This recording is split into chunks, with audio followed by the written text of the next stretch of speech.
ఎలాంటి అనారోగ్య సమస్యలకైనా సిమ్టమ్స్ కాదు, రూట్ కాజ్ ని సరిచేయటం సెల్ హెల్త్ క్లినిక్ ప్రత్యేకత.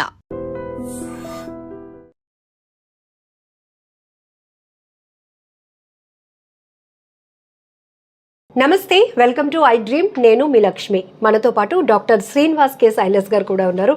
సో ఈ ఇంటర్వ్యూలో మీ అందరికీ ప్రత్యేకంగా ప్రతి ఒక్కరూ తెలుసుకోవాల్సిన విషయం ఏంటంటే, వారి వారి అవసరాల నిమిత్తం రిఫ్రిజిరేటర్ సైజ్ కానీ మెయింటెనెన్స్ కోసం లేకపోతే అవసరాల నిమిత్తం మనం దాన్ని డిజైన్ చేసుకోవడం కావచ్చు, చూస్ చేసుకుంటాం, అలాంటిదే కొని తెచ్చుకుంటాం. కానీ ఫ్రిడ్జ్ అనేటప్పటికీ ఏదైనా మిగిలిపోయిన ఆహారం ఉంటే ఒక 2-3 రోజులకు కూడా అది మనం తినడానికి అవకాశం కావాలి అంటే ఇందులో స్టోర్ చేసుకొని తినాలి అనేది కాన్సెప్ట్ మన అందరికీ తెలిసిన విషయమే. అఫ్ కోర్స్ అందరూ ఇదే ఫాలో అవుతుంటారు. కానీ ఈ మధ్య ఫ్రిడ్జ్లో పెట్టినటువంటి నాన్ వెజ్ ఐటమ్స్ తినటం వల్ల చనిపోయారని, మటన్ తిని చనిపోయారని ఇలాంటి వార్తలు మనం చూస్తున్నాం కదా. సో దీనిపైన కూడా చాలా ఇన్ఫర్మేషన్ ఉంది. సో తెలుసుకోవాల్సినటువంటి ఇన్ఫర్మేషన్ ఏంటి అంటే డాక్టర్ శ్రీనివాస్ కే సైలస్ గారు వివరించడానికి మనతో పాటు ఉన్నారు. థ్యాంక్ యూ సార్, నమస్తే. సో జనరల్గా ఫ్రిడ్జ్ అనేటప్పటికీ ఏదో మనకి కొన్ని అవసరాల నిమిత్తం ఒకప్పుడు, కానీ ఇప్పుడు అలా కాదు. అందరూ బిజీ అయిపోతున్నారు. అన్నీ ఇందులో ఇన్స్టెంట్గా ఉంచుకోవాలి అనేది ఒక కాన్సెప్ట్. మిగిలిపోయిన ఆహారం పడే బుద్ధి ఇది జనరల్గా లేడీస్కి. సో ఇందులోనే దాచుకోవాలి అనే కాన్సెప్ట్. ఏంటి సార్ అసలు ఫ్రిడ్జ్లో పెట్టిన ఆహారం తిరిగి మళ్ళీ కుక్ చేసుకొని తినటం వల్ల వచ్చే అనర్థాలు ఏంటి? అందరికీ నమస్కారం. ఫ్రిడ్జ్ అనేది ప్రతి ఇంట్లో ఇప్పుడు నిత్యావసర సరుకులాగా మారిపోయింది.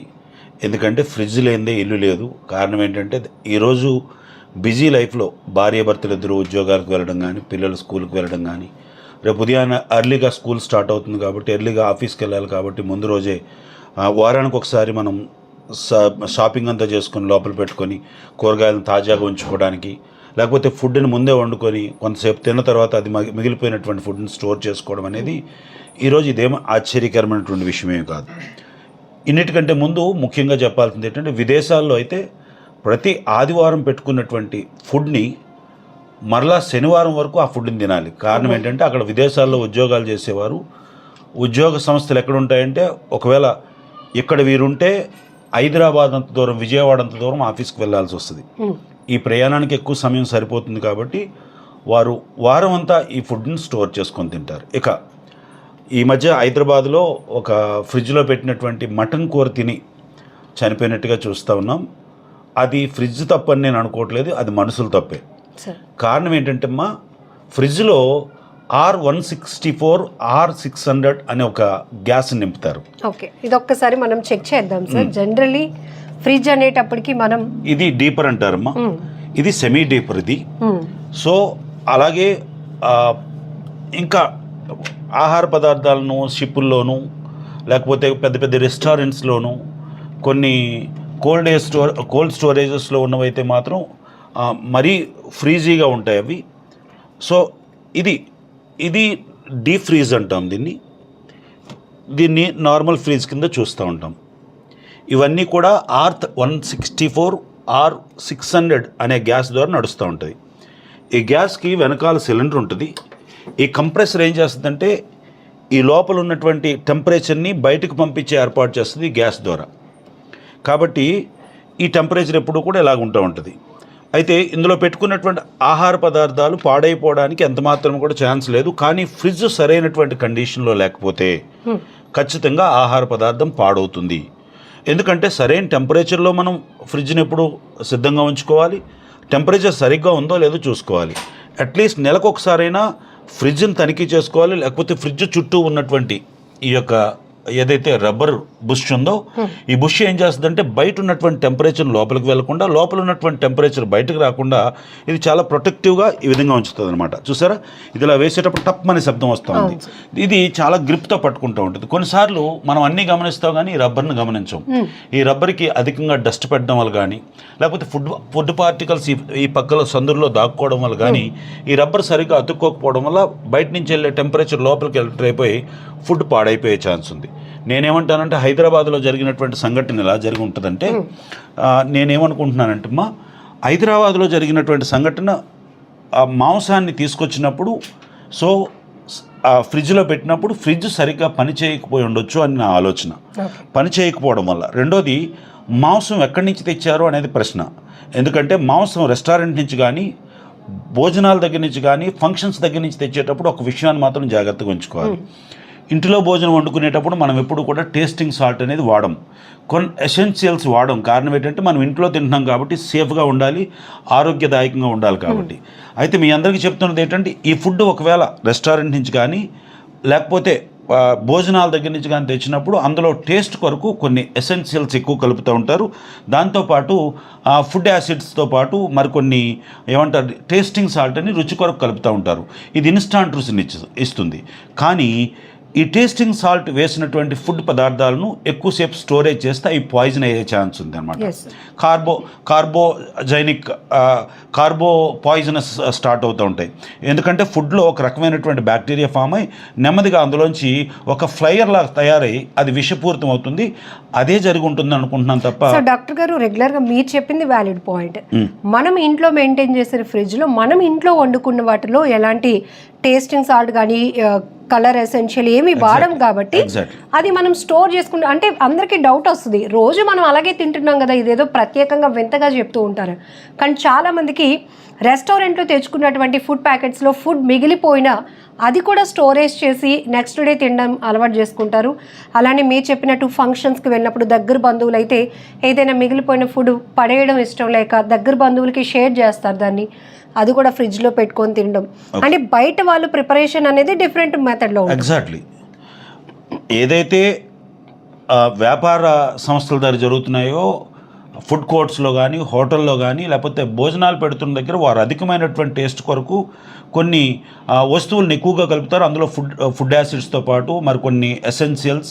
అలాగే మనం రెగ్యులర్గా వండుకున్న ఫుడ్లో జీడిపప్పు వేయంగా, కానీ జీడిపప్పు ఎక్కువ శాతం దాంట్లో పౌడర్గా వేస్తారు. జీడిపప్పు కూడా చాలా తొందరగా పాడైపోయే లక్షణం కలిగింది కాబట్టి పప్పు దినుసులు ఏమైనా చాలా తొందరగా పాడైపోయే లక్షణాలు కలిగినవి.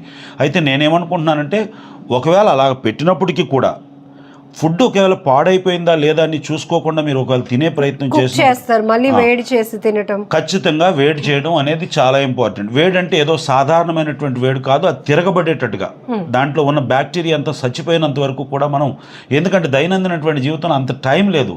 వెంటనే మనం భోజనం చేసేయాలి, వెంటనే పరిగెత్తాలి, వెంటనే భోజనాలు అయిపోవాలని చూస్తూ ఉన్నాం. కానీ ఒక ఓవెన్లో వేడి చేసుకోవడం కానీ, లేకపోతే ఒక హీట్ అట్లీస్ట్ మనం ఒక ఫ్రిడ్జ్లోంచి ఒక ఐటమ్ తీసాం, మన దగ్గర ఒక కుక్కర్ ఉంటుంది, కుక్కర్ కూడా ఈజీగా కిచెన్లో ఉండే ఆర్టికలే కాబట్టి ఈ కుక్కర్లో ఏం చేయాలంటే కొద్ది నీళ్ళు పోసి ఒక టిఫిన్ బాక్స్లో ఈ ఫుడ్ని పెట్టి ఒక 2 విజిల్ వేయించగలిగితే ఇంకా మంచిది. ఎందుకంటే ఆ ఫుడ్ ఖచ్చితంగా ఒకవేళ పాయిజన్ అయినా అంత ప్రమాదకరమైనటువంటి బ్యాక్టీరియా కడుపులోకి వెళ్లకుండా ఫుడ్ పాయిజన్ కాకుండా ఉంటుంది అనేది నాకు. సార్, బిజీ షెడ్యూల్ ఒకటి, లైఫ్ స్టైల్లో చేంజెస్ వల్ల రిఫ్రిజిరేటర్స్ యొక్క ఇంపార్టెన్స్ బాగా పెరిగింది. వాటికి డిమాండ్ సైజ్ ఒక్కొక్కటైతే బీరువా స్థాయిలో ఉంటాయి. ఎందుకు అంటే అన్నీ అందులోనే ఉంచుతాం కాబట్టి అది అవసరం అనేది. సో ఏవి ఉంచవచ్చు, ఏవి ఉంచకూడదు. ఆల్రెడీ మనం ఫుడ్ కంటైనర్స్ అనేటప్పటికి ప్లాస్టిక్ మెటీరియల్ వాడకూడదు అంటాం. అదే ప్రమాదం అనుకుంటే మళ్ళీ అందులోనే పెట్టి ఫ్రిడ్జ్లో పెట్టేస్తుంటాం. ఉదాహరణకు ఒక ప్లాస్టిక్ బాటిల్ నాకు చూపిస్తే ఒక విషయం చెప్తాను మీకు. ఉదాహరణకు ఒక ప్లాస్టిక్ బాటిల్తో మనం ఈ డీప్ ఫ్రిడ్జ్లో ఒక వాటర్నో లేకపోతే కూల్ డ్రింక్నో పెట్టాం. ఈ కూల్ డ్రింక్ను పెట్టినప్పుడు ఈ డీప్ ఫ్రిడ్జ్ ఏం చేస్తుందంటే దీన్ని ఐస్ కట్టిస్తుంది. ఐస్ కట్టించినప్పుడు దీంట్లో కొంత గ్యాస్ ఉంటుంది, ఎందుకంటే పూర్తిగా నింపి పెట్టం, ఏమాత్రమైనా మనం ఖాళీగా ఎక్కడో ఖాళీగా ఉంటుంది. సో ఏమవుతుందంటే ఈ ఐసు ఈ లోపల ఉన్నటువంటి వాటర్ని కానీ లేకపోతే లిక్విడ్ని కానీ కంప్రెస్ చేసినప్పుడు ఈ వాటర్ బాటిల్ పగిలిపోయే ఛాన్స్ ఉంది. ఈ బాటిల్లో ఉన్నటువంటి కొంత ప్లాస్టిక్ నీటిలో కానీ ఆ పదార్థంలో కానీ చేరే ఛాన్స్ ఉంది. ఎట్టి పరిస్థితుల్లో కూడా ప్లాస్టిక్ బాటిల్ని డీప్ ఫ్రిడ్జ్లో పెట్టి తాగడం అంత శ్రేయస్కరం కాదు. ఇంకో మాట చెప్తున్నాను, ఇది ఎప్పటికైనా పగిలిపోయే ప్రమాదం కూడా ఉంది. డీప్ ఫ్రిడ్జ్లో కొంత సమయాన్ని మాత్రమే ఉంచడానికి పనికొస్తుంది తప్ప అంతకంటే ఎక్కువ సమయాన్ని డీప్ ఫ్రిడ్జ్లో ఉంచడం అంత మంచిది కాదు. ఒకటి. రెండోది, ఫ్రిడ్జ్లో పెట్టకూడనటువంటి వస్తువులు ఫ్రిడ్జ్లో పెట్టకూడనివి. మిల్క్ ప్రొడక్ట్స్ అన్నీ ఫ్రిడ్జ్లో పెట్టే తినాలి. కారణం ఏంటంటే మిల్క్ ప్రొడక్ట్స్ చాలా తొందరగా పాడైపోయే ఛాన్స్ ఉంది కాబట్టి మిల్క్ ప్రొడక్ట్స్ అన్నీ పెట్టాలి. ఫ్రూట్స్లో పెట్టకూడనివి ముఖ్యంగా అరటిపళ్ళు, అలాగే కాయగూరల్లో పెట్టకూడనివి బంగాళదుంపలు, ఏమంటారు ఉల్లిపాయలు, ఇలాంటి వస్తువులు ఖచ్చితంగా పెట్టకూడదు. పెట్టి తినడం వల్ల ఏమవుతుందో తెలుసా, చాలా తొందరగా ఫంగస్ ఫామ్ అవుతుంది. మీకు కోవిడ్లో మీకు ఒక అర్థమై ఉంటుంది, బ్లాక్ ఫంగస్ అంటారు. బ్లాక్ ఫంగస్ ఫామ్ అయ్యే ఛాన్సెస్ ఉన్నాయి. ఒక్కోసారి టొమాటోలు కూడా సరిగ్గా చూసుకోకపోతే టొమాటోల్లో కూడా బ్లాక్ ఫంగస్ ఫామ్ అవుతుంది. ఎందుకంటే అందులో పులుపు శాతం ఎక్కువ ఉంటుంది కాబట్టి చాలా తొందరగా బ్లాక్ ఫంగస్ ఫామ్ అవుతుంది. ఒకవేళ పొరపాటున ఉడకబెట్టుకొని తింటే పర్వాలేదు, కానీ కొంతమందికి పచ్చి టొమాటో కోసుకునే తినే అలవాటు ఉంటుంది. అప్పటికే అందులో బ్యాక్టీరియా ఫామ్ అవుతే అది చాలా తొందరగా ఫుడ్ పాయిజన్ అయ్యే ఛాన్స్ ఉన్నాయి. అలాగే ఎక్కువ రోజులు నిల్వ ఉంచకూడనివి, ముఖ్యంగా ఎక్కువ రోజులు నిల్వ ఉంచకూడదు.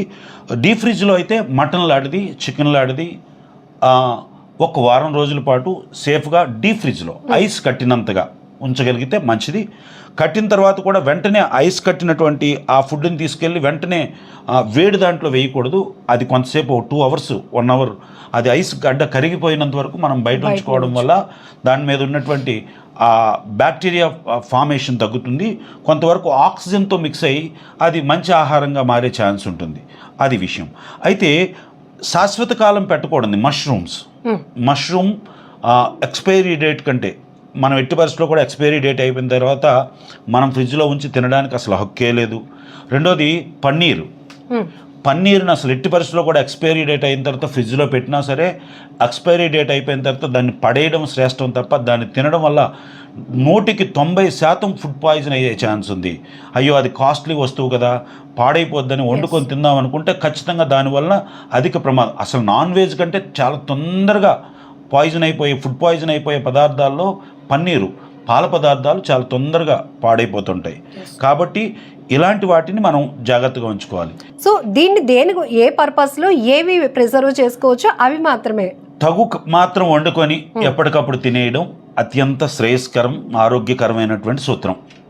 ఒకవేళ ఏ కారణం చేతైనా మీరు ఫుడ్ మిగిలిపోయి దాన్ని ఇవ్వడానికి వీలు కాకుండా అది చాలా విలువైనటువంటి భోజనం అనుకునేటప్పుడు దాన్ని సరైనటువంటి స్టీల్ పాత్రలో శుభ్రం చేసి భద్రం చేసి దానికి మూత పెట్టి ఫ్రిడ్జ్లో పెట్టాలి. ఫ్రిడ్జ్లో పెట్టే ముందు మీ ఫ్రిడ్జ్ ఎలా పనిచేస్తుందో ఖచ్చితంగా చెక్ చేసుకోవాలి. సరైనటువంటి టెంపరేచర్ మెయింటైన్ అవుతుందా లేదా, కంపరేచర్ ఎలా ఉంది. ఎప్పుడు కూడా ఫ్రిడ్జ్ని మనం ఎప్పుడు చూడాల్సింది ఫ్రిడ్జ్ పనిచేస్తుందో లేదో చూడాల్సినటువంటి బాధ్యత. ఇలా తడిగితే ఇక్కడ చాలా వేడిగా తగులుతూ ఉంటుంది. ఇప్పుడు ఫ్రిడ్జ్ పనిచేస్తున్నట్లు లెక్క.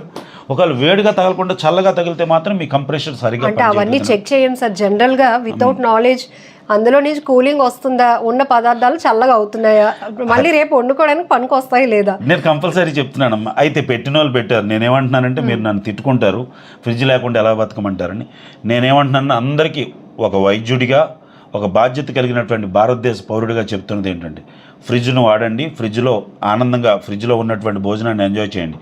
కానీ ఫ్రిడ్జ్లో భోజనాన్ని నేరుగా తీసుకొని వెంటనే తినడం కంటే దాన్ని వేడి చేసి తినాల్సినటువంటి బాధ్యత ఉంది. వేడి చేయకూడనటువంటి పదార్థాలు ఏవైతే ఉన్నాయో వాటిని 2 గంటల ముందే తీసుకొని పెట్టేసి దాని తర్వాత తినవలసిందిగా మనం చేస్తూ ఉన్నాం. ముఖ్యంగా పాల పదార్థాలను నాన్ వెజిటేరియన్ మాత్రం చాలా ఎక్కువ టెంపరేచర్లో ఉడకబెట్టిన తర్వాత మాత్రమే తినాల్సిందిగా మనం చేస్తూ ఉన్నాం. సో ఇక్కడ మీకు ఈ ఒక్క వీడియోలో చాలా ఇన్ఫర్మేషన్, ఫ్రిడ్జ్ కండిషన్ని మనం ఎలా చెక్ చేసుకోవాలి, వస్తున్నటువంటి కూలింగ్ సిస్టమ్ కానీ ఎప్పటికప్పుడు దాని మీద కూడా మన అబ్జర్వేషన్ ఉండాలి, క్లీనింగ్ సిస్టమ్ని చూసుకోవాలి, అట్లనే ఏవైతే స్టోర్ చేయాలి అది ఏ ప్లేస్లో మనం ప్లేస్ చేయాలి అనేది కూడా డాక్టర్ గారు చెప్పడం జరిగింది. ఇంకొకటి ఏంటంటే అన్ని ఫ్రిడ్జ్లో పెట్టేసినవన్నీ తీసి మళ్ళీ వండుకొని మళ్ళీ వేడి చేసుకొని తినేయాలి అనే కాన్సెప్ట్ కాకుండా, సో ఇందులో నాన్ వెజిటేరియన్కి వెజిటేరియన్కి చాలా డిఫరెన్సియేషన్ ఉంది. సో మిల్క్ ప్రోడక్ట్స్కి సంబంధించి కూడా ఎక్కువగా మనం పన్నీరు లేకపోతే మీరు చెప్పినట్టు మష్రూమ్ ఇవన్నీ కూడా ఫ్రిడ్జ్లో దాచుకొని వండుకోవడం అలవాటు సార్. సో ఎక్స్పైరీ డేట్ దగ్గరకు వచ్చిందంటే అది ఇంకా మనకి పనికి రాదని, అది మళ్ళీ ఫ్రిడ్జ్లో పెట్టిన తర్వాత వండుకోవడానికి పనికి వస్తుందని కాన్సెప్టే వద్దని చెప్తున్నారు. ఎందుకంటే ఇప్పుడు మనం చూస్తున్నాం చాలా వరకు ఇంట్లో ఉన్నటువంటి పరిస్థితులు వేరు, మనం బయట నుంచి ఏ ఫుడ్ తెచ్చుకున్నా అందులో చాలా వరకు ఇబ్బందికర పరిస్థితులు, మళ్ళీ దాన్ని తెచ్చి ఇందులో పెట్టి మళ్ళీ అది తిని మనం ఒంటికి ఇబ్బంది తెచ్చుకోకూడదు అనేది ఈ కాన్సెప్ట్తో ఫుల్ డీటెయిల్గా. చాలా ముఖ్యమైన విషయం, బయట నుంచి ఐస్ క్రీమ్ తెచ్చుకుంటాం, ఫ్యామిలీ ప్యాక్స్ తెచ్చుకుంటాం. ఫ్యామిలీ ప్యాక్ తీసుకొచ్చి మీరు తినేయడానికే పనికొస్తుందో తప్ప మన ఫ్రిడ్జ్లో పెట్టుకొని తినడానికి సూట్ కాదు. ఎందుకంటే ఆ డీపర్ సిస్టమ్ వేరు, ఈ డీపర్ సిస్టమ్ వేరు. అందులో ఉన్నటువంటి నిల్వ చేయబడినటువంటి స్టోరేజ్ చేయబడినటువంటి ఆ యొక్క ఫ్రీజర్ ఏదైతే ఉందో ఆ ఫ్రీజర్ తాలూకా వాల్యూస్ వేరు, ఆ ఫ్రీజర్లో ఉన్నటువంటి టెంపరేచర్ లెవెల్ వేరు. మీరు ఈ ఫ్రిడ్జ్లో తీసుకొచ్చి పెట్టుకుంటే ఎక్స్ట్రీమ్ కోల్డ్కి వెళ్ళిపోయే ప్రమాదం ఉంది. అది మీరు తినేటప్పుడు అందులో పాలు పదార్థాలు కలిసే ఛాన్స్ ఉంటాయి. అందులో పంచదార కలిసే ఛాన్స్ ఉంటాయి కాబట్టి అవి కూడా ఫుడ్ పాయిజన్ అయ్యే ఛాన్స్ ఉంది. గమనించండి, ఐస్ క్రీమ్ని మీరు తినగలిగితేనే తినగలిగినంత తెచ్చుకోండి తప్ప తెచ్చి మళ్ళీ ఫ్రిడ్జ్లో స్టోర్ చేసుకొని తినడం అనేది మన ఇంటి ఫ్రిడ్జ్ వేరు, షాపులో ఉన్నటువంటి ఫ్రిడ్జ్ వేరు. ఐస్ క్రీమ్ వాడుతున్న ఫ్రిడ్జ్ వేరు, మన ఇంట్లో వాడుతున్నటువంటి ఫ్రిడ్జ్ వేరు. కాబట్టి ఐస్ క్రీమ్ను కూడా అంత శ్రేయస్కరం కాదు. చాక్లెట్ కూడా కొన్నిసార్లు సమ్మర్లో ఏమవుతాయంటే జోబులో పెట్టుకొని వస్తే, లేకపోతే షాప్ నుంచి వస్తే చల్లబడిపోద్ది అని చెప్పి డీప్ ఫ్రిడ్జ్లో పెట్టుకుంటాం. డీప్ ఫ్రిడ్జ్లో పెట్టుకొని వెంటనే తినగలిగితే మంచిది. అది 10-15 రోజులు ఉన్న తర్వాత దాన్ని తినడం జరిగితే అందులో విపరీతమైనటువంటి తీపి కణాలు, చాకోస్ ఉండడం వల్ల అది పురుగు పట్టే ఛాన్స్ ఉంది. ఎందుకంటే టెంపరేచర్ను కూడా పురుగు పట్టే ఛాన్సెస్ ఉంటాయి, టెంపరేచర్లో కూడా బతకగలిగే ఛాన్స్ ఉంటాయి. అలాగనుకుంటే మన ఫ్రిడ్జ్లో ఉన్న వాటికి పురుగు పట్టదు అనుకుంటే హిమ ప్రాంతాల్లో పురుగులు లేకుండా ఉండాలి కదా. ప్రతిదానికి ఒక జాతి తాలూకా ఆ బ్యాక్టీరియా ఫామ్ అయ్యి అందులో బతకగలిగే పురుగులు కూడా పెరుగుతాయి, గమనించండి. కాబట్టి కొన్ని వస్తువులను మాత్రం ఖచ్చితంగా ఫ్రీజర్లో పెట్టకూడదు. పెట్టిన తర్వాత వాటిని సరిగ్గా ఉడకబెట్టుకొని సరైనటువంటి మోతాదులో మాత్రం ఉడకబెట్టి సరైన టెంపరేచర్లో ఉడకబెట్టి తింటే శ్రేయస్కరం. హైదరాబాద్లో జరిగినటువంటి సంఘటనలో నేను అంటాను, ఫ్రిడ్జ్ తప్పు కాదు. ఫ్రిడ్జ్ సరైనటువంటి టెంపరేచర్ లేకపోయి ఉండొచ్చు, వారు తీసుకున్నటువంటి ఫుడ్ ఫ్రిడ్జ్లో పెట్టిన తర్వాత పాడైపోయి ఉండొచ్చు. దాన్ని వేడి చేసుకోకుండా కుటుంబ సభ్యులు ఎవరైతే తిన్నారో అది కొన్ని కడుపులో ఉన్నటువంటి గట్ హెల్త్ సరిగ్గా బాగోకపోవడం వల్ల, జీర్ణ వ్యవస్థ సరిగ్గా బాగోకపోవడం వల్ల, వారికి అప్పటికే గ్యాస్ట్రిక్ లాంటి సమస్యలు ఒకవేళ ఉండడం వల్ల, డియోడినల్ పెప్టిక్ అల్సర్స్ ఉండడం వల్ల, ఆ ఫుడ్ అరగడానికి సరైనటువంటి పెప్సిన్స్ లేకపోవడం వల్ల, డైజెస్టివ్ సిస్టమ్ సరిగ్గా లేకపోవడం వల్ల అది కాస్త ఫుడ్ పాయిజన్ అయి ఆ వ్యక్తి మరణానికి దారితీసి ఉండొచ్చు తప్ప ఫ్రిడ్జ్ ఎప్పుడు తప్పు చేయదు, మానవులమైనటువంటి మనమే తప్పు చేస్తూ ఉంటాం. Thank you sir, valid information. నమస్తే. నిజంగా ప్రస్తుతం ఉన్నటువంటి సమాజం దేనికి ప్రయారిటీ ఇస్తుంది?